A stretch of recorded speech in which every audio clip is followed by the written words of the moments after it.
dare you. I double dare you. I mightn't even try it myself. But imagine that. It was so important to them. Only after these issues had been cleared up to a certain extent did the church turn its attention to Mary. The Council of Ephesus in 431 declared Mary Mother of God, or Theotokos. And Mary, it's an incredible thing. Mary bore Jesus in her womb. She gave birth to him, like any mother. It wasn't until the 1960s Second Vatican Council that she was officially referred to as Mother of God. And Ireland, we here in this country, have always loved Mary. She seems to have kind of tapped into the very veins of our belief in a natural way. We even have a very special translation in Irish for Mary, don't we? A name all to herself.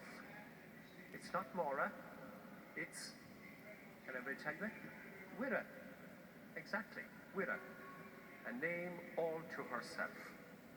Mary gives everyone hope. She gives us hope in the growing struggles of everyday life. We identify with mothers, and she does, with mothers who struggle. Maybe in life, maybe in relationships, maybe with family. Mothers who challenge. Mothers who are simply there for their families. There's an old Jewish proverb that goes, God couldn't be everywhere, so he invented mothers. It's a good one. But we have to a certain extent, an idealized concept of Mary. Quiet, unassuming, docile, perfect in every way. A view that is wholly unreal and a complete illusion. She was a mother. She was real. She did everything she could for her own family. Did she ever raise her voice to Jesus? Of course she did. Remember when he got lost in the temple? Remember when he was found at 12 years of age? I'm sure there was an index finger beckoning him like this. Come in, hear you to me, until we have a little word. Come here, Joseph, we have to have a word with this young fella here. In later in life, she worried about her son. She turned up to Jesus with the family in tow because they thought he had lost his mind. They thought that he was completely not connected with reality. And Jesus turned on them almost. They said, your mother and your brothers, and said, the whole family are outside. And he said, who are my mother and my brothers and my sisters? The ones that are listening here. Well, if you forgive the phrase, if anybody wanted to clip from the nanny at that particular phrase, you never know. But she was a real lady. Somebody, flesh and blood, that had to cope with the ups and downs. She witnessed the death of her son. Can you imagine anything more horrific? But Mary is the woman of the people who challenges us to believe that God can do so much more with us and for us than we can actually understand or believe. That's the one thing I want you to take away with you this evening. That Mary is the woman of the people who challenges us to believe that God can do so much more with us and for us than we can actually believe and understand. She's powerful. She helps us. She's the woman whose song delights in God's choice of her, whose spirit soars because God has not overlooked this lonely handmaid. For people struggling, Mary expresses their hope in the liberating power of God. For us, Mary is not a statue in Knock, nor is she a picture here, as beautiful and all as it is, but a real, powerful expression that change can be brought about in the world when God's preferences and God's choices are taken seriously. She was the little one, the lonely servant, made great in the choice of God himself, almost inexplicable to our comprehension. And it's hardly a surprise that in the midst of suffering and deprivation in 1879 in this country, of famine once again, agrarian violence in the land war, and the struggle that people had to cope with in life, that the Mother of God visited this country in Knock.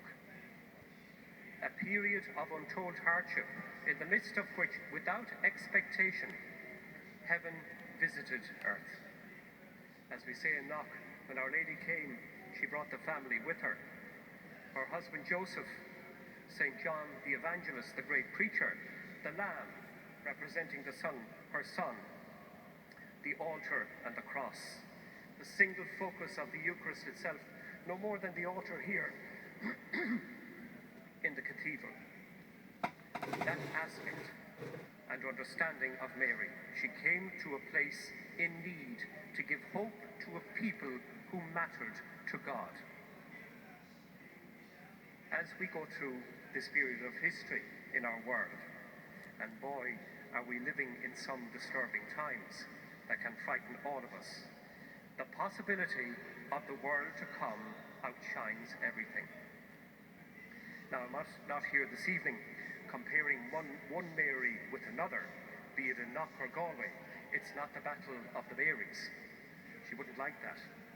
But it's interesting to note that Archdeacon Kavanagh, the parish priest of Knock Ahamore at the time of the apparition, he wrote in March of 1880, the following year to the apparition, something very insightful. He said, "Now she, Our Lady, the loving Queen of Heaven, has come down to us. She has come to us in our great grief and suffering to help us to be submissive to the will of God, and the blessings which He has brought are availed of by people from all parts. They come from England, France and Germany, from the United States and Canada, to seek Our Lady's help, and this little chapel in an obscure part of the world," you got that right, "in an obscure part of the world, is now known from the rising to the setting of the sun, and it seems destined by God to be the resort of pilgrims from all parts of the Catholic world." That's Archdeacon Kavanagh. It's quite insightful.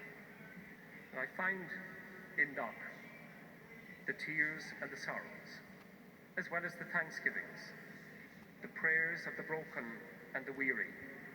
As one wit wrote, these are his words, not mine, he said, "You can find the good and the bad, the saint and the sinner, the crooked and the cracked, everyone. Their cases go before Our Lady. The penitents who flock to confession to find that comfort which has eluded them for so long. I meet them, our chaplains meet them. The whole course of human emotion, no more than here at novenas here in Galway or elsewhere. And I'm often asked, do miracles occur? Well, they do, but simply in terms of ordinary ways.